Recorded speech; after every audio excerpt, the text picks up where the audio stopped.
വയനാട്ടിലെ ദുരന്തബാധിതരെ സഹായിക്കാനായി സ്നേഹത്തിൻ്റെ തട്ടുകട തുറന്നു ഡിവൈഎഫ്ഐ. കൊച്ചിയിൽ തുറന്ന ഏകദിന തട്ടുകടയിൽ നിന്നുള്ള വരുമാനം മുഴുവൻ ദുരന്തബാധിതർക്ക് വീട് നിർമ്മിച്ച് നൽകാനായി കൈമാറും. ഡിവൈഎഫ്ഐ പ്രവർത്തകരുടെ ഉദ്യമത്തിൽ ചലച്ചിത്ര താരങ്ങൾ ഉൾപ്പെടെ കൈകോർത്തു. ഇടപ്പള്ളി ടോൾ ജംഗ്ഷനിലാണ് ഡിവൈഎഫ്ഐ സ്നേഹത്തിൻ്റെ തട്ടുകട തുറന്നത്. ദേശീയപാതയോരത്തെ തട്ടുകടയിൽ പ്രധാന പാചകക്കാരനായത് ഡിവൈഎഫ്ഐ ജില്ലാ സെക്രട്ടറി രഞ്ജിത്ത്. ഏകദിന തട്ടുകടയിലെ വരുമാനം മുഴുവൻ വയനാട്ടിലെ ദുരന്തബാധിതർക്ക് വീട് വെച്ച് നൽകാനായി കൈമാറുമെന്ന് രഞ്ജിത്ത് പറഞ്ഞു.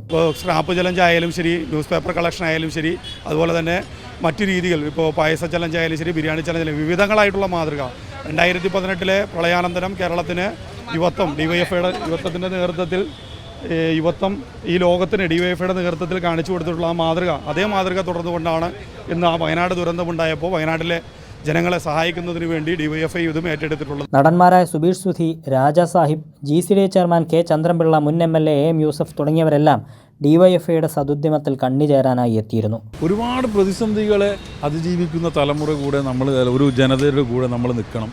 ഇത് ഡിവൈഎഫ്ഐ ഇന്ന് മാത്രമല്ല, എല്ലാവരും ഈ ഉദ്യമത്തിൽ അവരുടെ ആശയം നോക്കാതെ, മറ്റുള്ള കാര്യങ്ങൾ നോക്കാതെ ഡിവൈഎഫ്ഐ പോലുള്ള എല്ലാ പ്രസ്ഥാനങ്ങളും നടത്തുന്ന ഉദ്യമത്തിൽ എല്ലാവരും മനസ്സാക്ഷി മരവിക്കാത്ത എല്ലാവരും ഇതിൽ പങ്കുചേരണം. ഡിവൈഎഫ്ഐ ടോൾ മേഖലാ കമ്മിറ്റിയുടെ നേതൃത്വത്തിൽ ബുധനാഴ്ച വൈകിട്ട് 3 മണി മുതൽ രാത്രി 12 മണി വരെ തുടർന്ന സ്നേഹത്തിൻ്റെ തട്ടുകടയ്ക്ക് മികച്ച പിന്തുണയാണ് ജനങ്ങളും നൽകിയത്. കൈരളി ന്യൂസ്, കൊച്ചി.